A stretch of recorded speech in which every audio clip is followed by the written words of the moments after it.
Hello, everyone, and welcome back to Tipoff 2024-2025. Ron Poniewasz and Larry Kelly, we are your Tipoff team. Larry Kelly, a member of the Luxembourg, Garbett, Kelly & George law firm, a assistant basketball coach on Ralph Blundow's Newcastle High boys basketball team.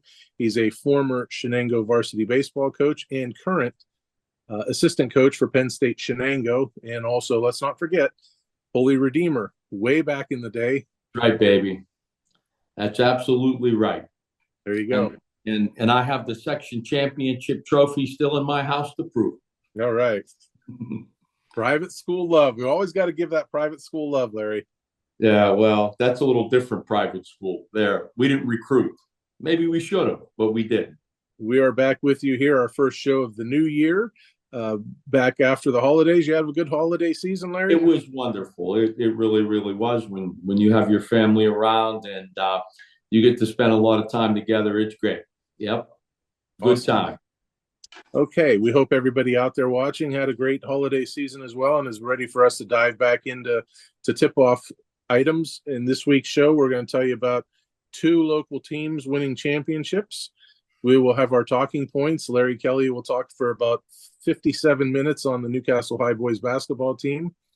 And then we'll have one other discussion. But first, Larry, our athletes of the week, co-athletes of the week, Neshannock, WPIAL competitive cheer champs, and Wilmington District 10 competitive cheer champs. We have two district champions in the sport of competitive cheer, Larry. That's very interesting. Very athletic teams these young ladies are. These young women are real athletes. The dedication, the time, the effort it takes to perfect their routines, the athleticism it takes to pull it off, the ability to do your performance without making a mistake in front of the judges is special stuff. Well deserved. It is well deserved, these athletes of the week. Sure. Neshannock won the WPIL Class 2A large squad title. Wilmington won the Class 2A small squad crown at the District 10 level. Neshannock has won PIAA championships in 2022 and 2023, placing third in 2024. These schools obviously automatically qualify for state, so Neshannock is looking to add more state hardware, as I just mentioned. And then Wilmington's championship, District 10, is the school's first since 2014. So it's been a little while. So they're back on the medal stand, so to speak. Yeah, I mean, the run that Neshannock has had is impressive. I mean, you can finish number one in the state 2 years in a row and then finish third. The difference between winning and finishing third is a blink of an eye or an eyelash. There's not much difference. It's a fine line. And as I said, the time that they put in, the athleticism necessary, the execution that has to be performed, and the routines that they execute. To be a champion, you got to be right on. And these young women work hard and well deserved. This isn't easy stuff to do. If you've ever seen it, it's pretty impressive. Yeah, and a lot of it, in a way goes unnoticed. It's almost like possibly the swim season, when all of a sudden you have like Joe Roth is, swimming for what have you, but because we don't have teams, actual teams, they're swimming co-ops, and then you just all of a sudden hear that Joe Roth is swimming in this or that. A few weeks ago, we got an email from Jen Horodisky, the Wilmington competitive cheer coach, and they had an event at, I believe, Wilmington, a cheerleading event. That's when so on the surface, it's almost like, oh, the cheerleading season must have started or it's in full swing, when in reality, it probably had been in, full swing even weeks before that. I don't know how it works. I mean, is there and I probably should, is there a league, a section? Are there several competitions before you get to the WPIAL competition and state competition? My guess is yes. Mm-hmm. I'm sure they practice every bit as much, if not harder, than the young men who are playing football and basketball. So if you've ever seen it, it's impressive. It is really impressive. And again, when you're in the competition and put on your performance and execute your routine. You can't afford to make a mistake. There's a fine line between winning and third place. And, if you want to be the champ, you have to be perfect. You have to have perfection. That's just the way it goes. And, my congratulations to both of these teams. It's impressive, really impressive. Yeah, and that fine line, as you mentioned, could be something like by just a mere tenth of a point or a couple tenths of a point. Sometimes less. Mm-hmm. Sometimes less. And it's not only the athleticism that's necessary. It's the laser focus to be able to perform the routine and not miss a beat. It's really a choreographed routine that, man, you got to be really focused on what you're doing and when you're doing it. And the championship teams are, and that's who Neshannock and Wilmington are. So my congratulations to them. Yeah, and obviously you have served in the coaching role in terms of basketball, and so scouting. There's probably a good level of scouting that goes into baseball, knowing who you're going up against, lineups and this and that. I don't know how much competitive cheer coaches can scout what kind of routines or anything that the oppositions might be doing, and then you got to really be on the ball mentally as far as coming up with different routines and changing things up and knowing the type of talent that you have to really showcase your ability. It sounds like you need to have a column with the competitive cheer coaches from Neshannock and Wilmington and ask just those questions, because those are great questions that you and I don't know the answer to. Yeah, that's for sure.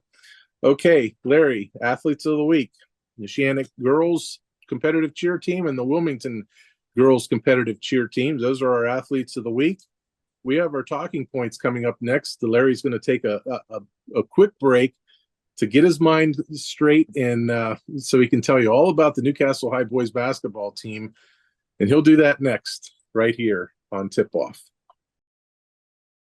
We all know there's an advantage to being the home team, to playing at home. And at LGKG, we have been your home team for personal injury cases involving automobile accidents and workers' compensation claims for over 90 years. At LGKG, over 10,000 clients have trusted us to represent them. We know how to present your case to a Western Pennsylvania jury. We know what makes them tick. We know how to win. We're back with you here on Tip Off. Larry's limbering up. He's getting ready. He's got a lot to tell you. Just don't upset the boss there, Larry. The boss would be Ralph Blundo. This is our Red Hurricane Minute. Time it.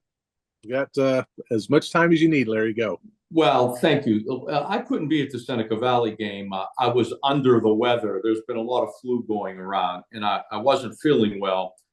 So I didn't go to the game, and it wasn't live streamed, so I couldn't watch it as it was happening. I knew what had happened when the score. I think I read it on the NC News Twitter account.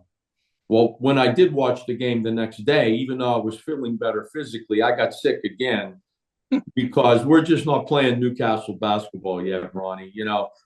Our key to success forever has been our ability to execute offensively and defensively. We've always had good players and we've always had good athletes. But the reason we were able to beat the Aliquippas and Beaver Fallses of the world, who also had good players and good athletes, is we always out-executed them, both offensively and defensively. Well, we're not executing very well offensively or defensively. We have some talented young men who can score, but you heard me say this so many times. There's three statistics that normally dictate the winner of a basketball game. Number one, do you out-rebound the team, especially offensive rebounds, because that gives you extra possessions. Number two, do you turn them over more than you yourself turn the ball over, because, again, that gives you extra possessions. But the third element was always, did you get to the foul line more often than your opponent? And people would say, well, why does that matter? Let me tell you why that matters. When you're executing your offense and you're doing it very well, you get the ball in the paint. And when you get the ball in the paint, you're either shooting a layup or you're probably getting fouled. When you're executing defensively, and this has always been a staple of Newcastle defense, no center drives. Keep them out of the paint, because when you allow the ball to get into the paint, they're either shooting a layup or you're fouling somebody.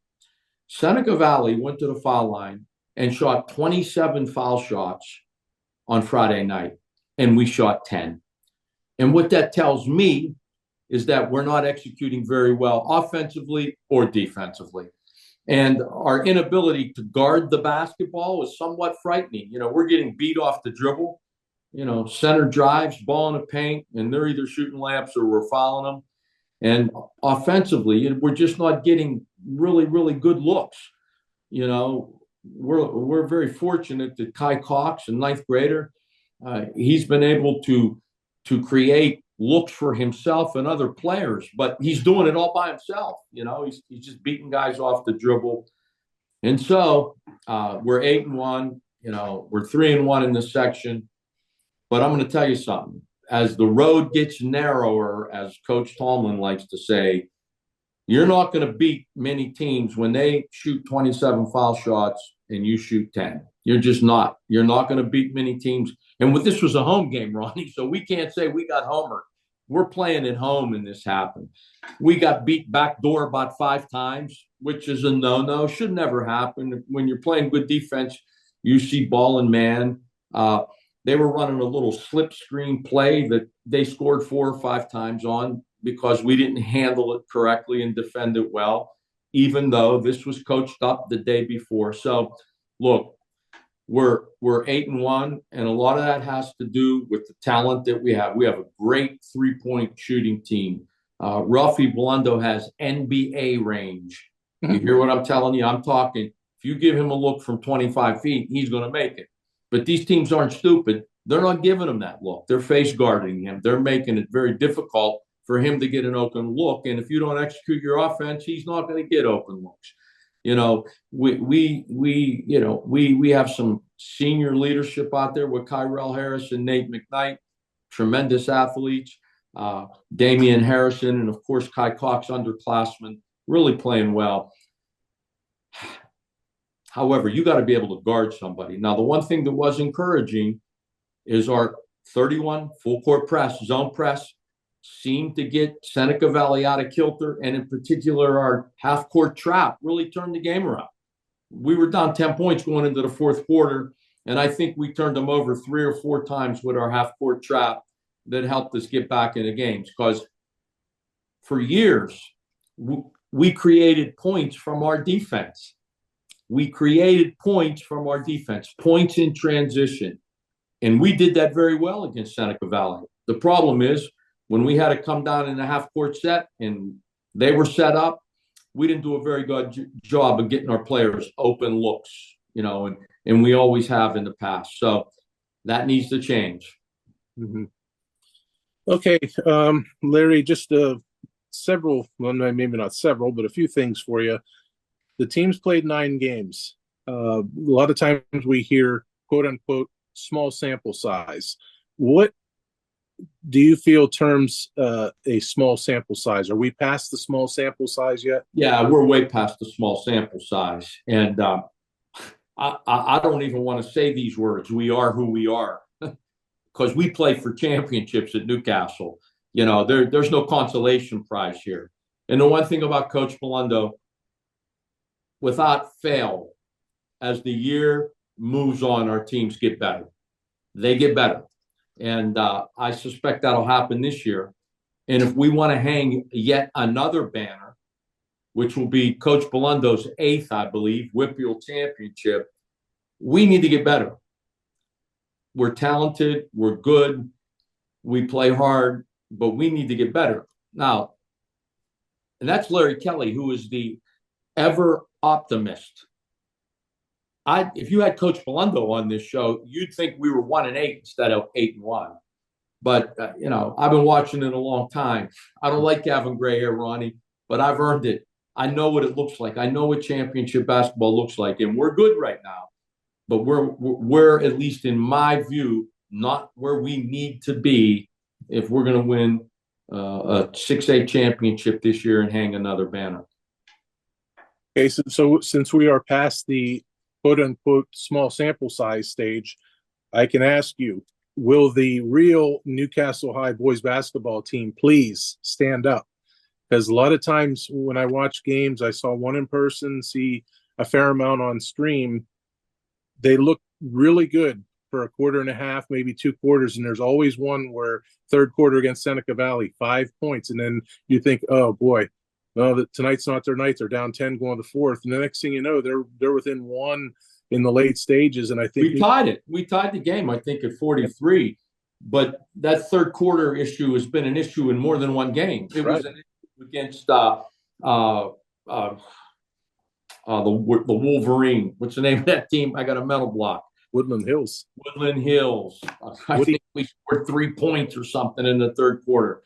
Look, that game could have went the other way. The Butler game could have gone the other way. And it's a credit to our kids that it didn't. You know, they're resilient. They're laser focused. But we just got to start executing a little better offensively and defensively. That's just my view. Others may disagree, but I know what it looks like. I know what championship basketball looks like. We're not quite there yet, but I still believe we will be there before it's over. We're Newcastle. What do they need to do to be laser focused, Larry? Well, I mean, you got to be mentally tough, you know that. And our kids are, you know, it's just to execute well, you got to do it right. And you got to do it right every minute of every quarter. You pointed it out. For 2 quarters, we look like the best team on earth. And then we score 3 points in the third quarter. That's a focus issue. That's not a talent issue. That's a focus issue. And, you know, you got to do it for 4 quarters if you want to be a championship basketball team. Very big week for Newcastle's boys. Very busy week for Newcastle's boys. Tuesday night, tomorrow night, at Pine Richland. Pine Richland 3-1 in league, 5-4 overall. Friday night, Newcastle hosts Fox Chapel, which is atop the section, 4-0 in league, 9-2 overall. And then Saturday, Newcastle plays Mars in a showcase at Westminster College. It's a big week. Yeah. Pine Richland on the road is not going to be easy. It's not easy winning on the road in basketball. It just isn't. And, you know, Fox Chapel's good, but we got them at the Fieldhouse. But, you know, we can't lose games at home. That hurts. You know, Seneca Valley's got us 3 times in a row. I'd have bet a lot of money that would have never happened. But listen, they're well coached. They run good offense. You know, they have talented players too. And, you know, it was just, again, a failure to execute for 32 minutes. And you got to be able to do it for 32, you know, if you want to win championships. Not too many schools can say they've went into the Fieldhouse and came away with a win during Ralph Blundo's tenure multiple times. 2 times in a row, not for Seneca Valley. No, I got on the staff in 2010, and you know, I missed the last 2 years, but man, I can't remember losing in the Fieldhouse 5 times. Mm-hmm. I mean, I can remember maybe 2 or 3 games where we actually lost at home, 2 or 3 in literally 15 years.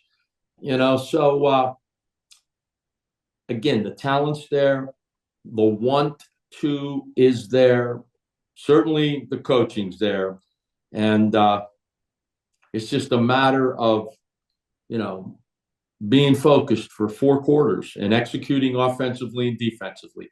You can't let another team go to the line and shoot 27 foul shots and when you shoot 10, because at least in my mind, that tells me we're not executing defensively. Too many paint touches for the other side.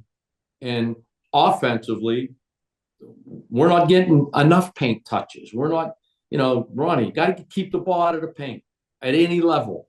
Because once you get it in there as an offensive team, good things happen. And as a defensive team, bad things happen.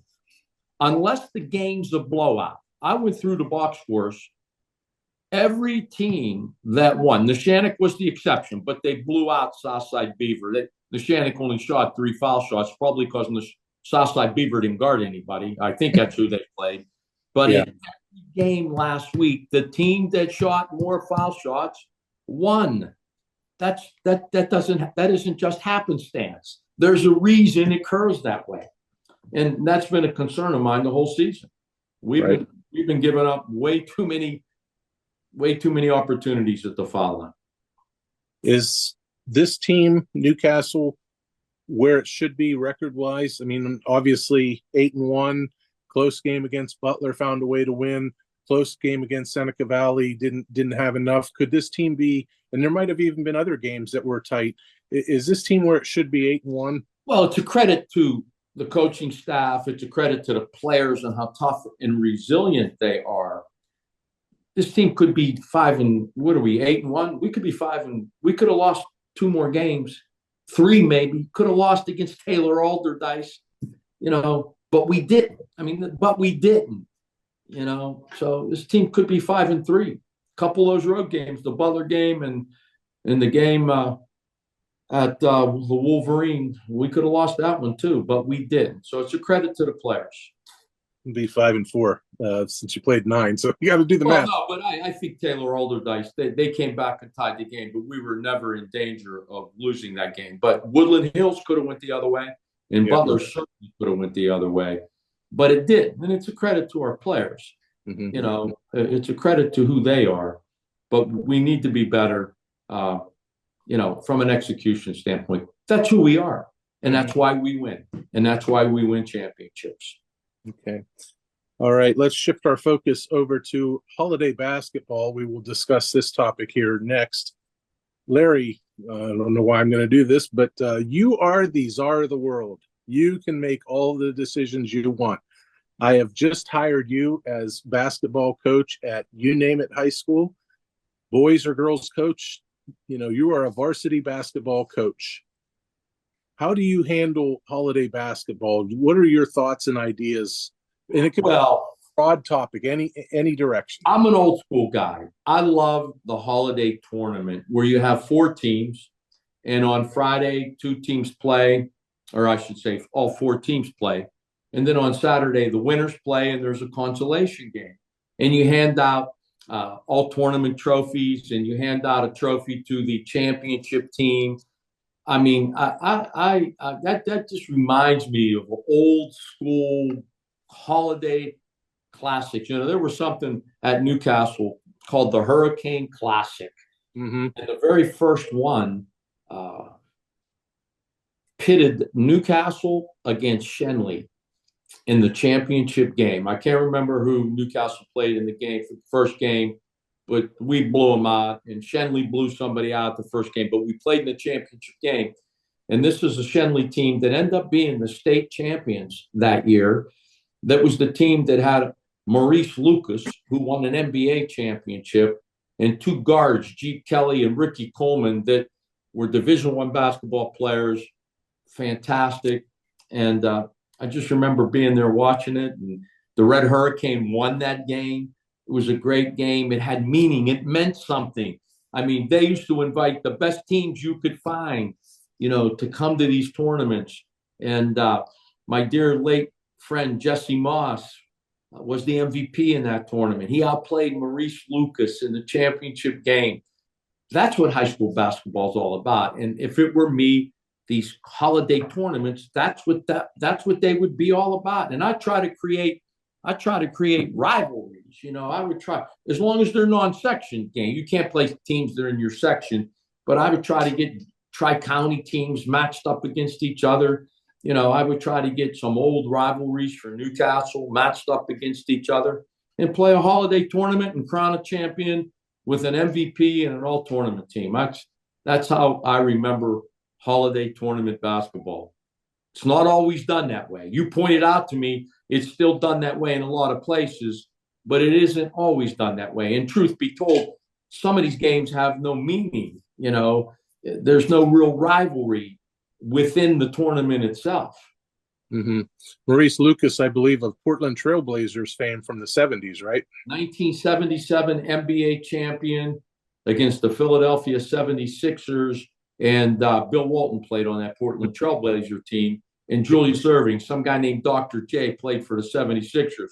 But he got beat at Newcastle High School in the Hurricane Classic when my man Jesse Moss gave him a beating. And that's what holiday basketball is all about. Get good rivalries and play a real tournament. Yeah, the reason I ask you is I know Larry or Ralph Blundo always prides himself on the team getting better over that stretch for the holiday time. When I talked to him after, I believe whoever they played before Seneca Valley, leading into the holidays, he said we want to get healthy too. It was Butler. We played Butler before we played Seneca Valley. Yeah. Yeah. So that was another thing. He wants to get healthy. If you were to ask me, I think Wilmington's girls program did it the right way. At least this year, anyways. I remember talking to Mike Jekovich and said, "Well, who do you play next and when?" And this was before Christmas. He says, "We're done now until January 2nd. I believe it was the 2nd, and we play so and so." And so they had all that time off. weren't playing any games. Going to rest. Going to get better, heal up, things like that. Just like Ralph preaches. My guess is if I got hired, the first thing I'm asking an athletic director is, do you have the schedule done yet for this coming season? And if they do, I'm looking at the holiday schedule, and I'm doing one of two things. I'm saying, holidays, how easy is it to get out of this tournament? Do we have to stay in it? Do you have multiple years done? Because typing basketball boxes, and I'm typing them up and I'm thinking, where the bleep is this kid? Where the bleep is that kid? How come this kid's not playing? And they probably say, well, we got to go to Grandma Millie's house and for the holidays, and they abandon the team, and there are people that play and this and that. Yeah, I don't understand that, Ronnie. That didn't happen. That didn't happen when in my era when I played. That never happened. But it does happen today. There are some kids whose family lives in another state, and that's understandable in the world we live in.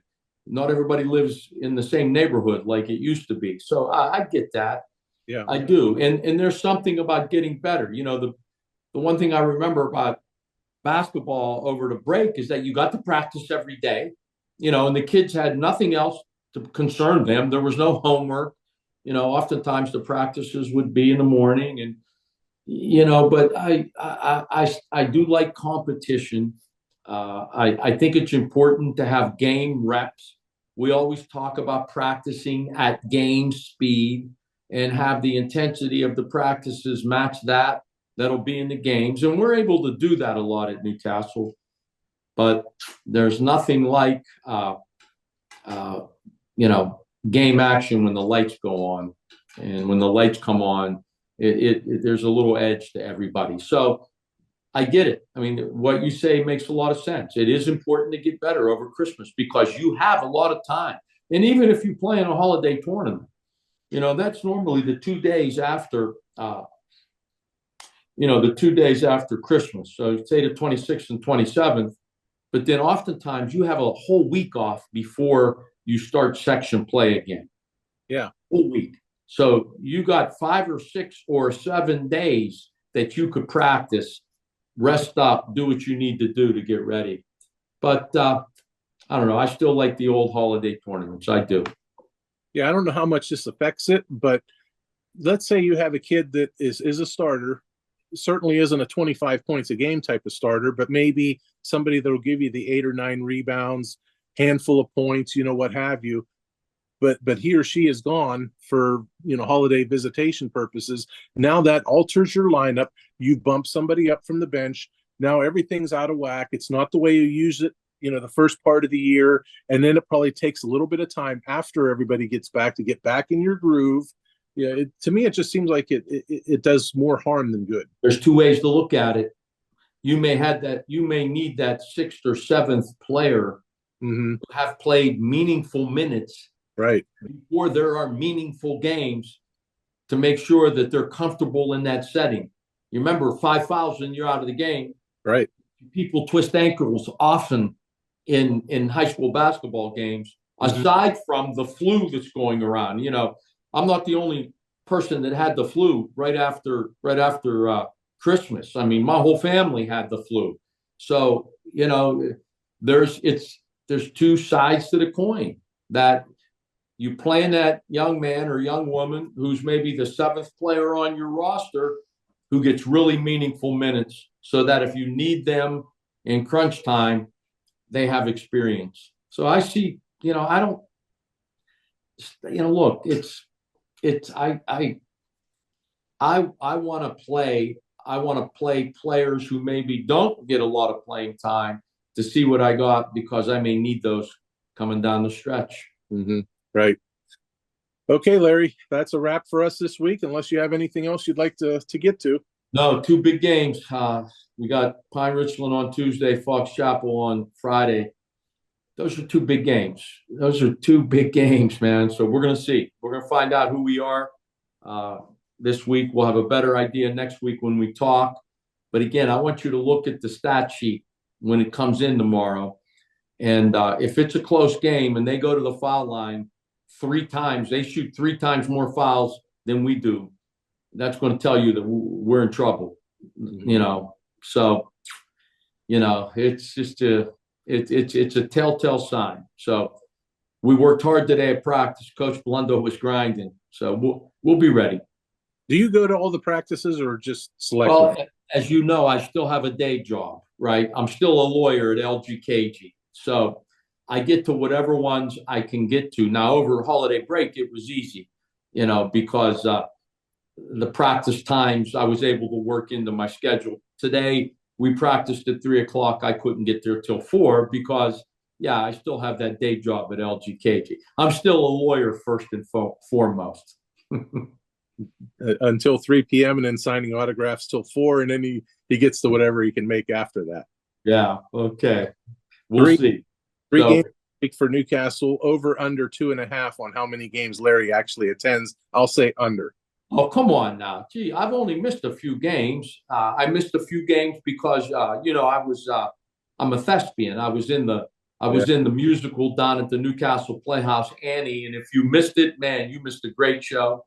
And, you know, like I said, I was a little under the weather, Seneca Valley. I was a little under the weather. The last thing I wanted to do is show up with flu symptoms and get the rest of the team sick. Didn't want to do that.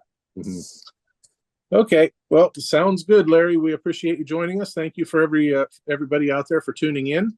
That's our show this week. Next week, we will be back here with our same stuff, Athlete of the Week, our talking points with the Newcastle High Red Hurricane Minute, and another topic. We'll do that again next week, everybody. Enjoy the games. Your favorites. It'll be, I'm the czar of the world and I can do no wrong. Oh, if I were the czar of the world, but I'm not. I'm not even the czar of my own house.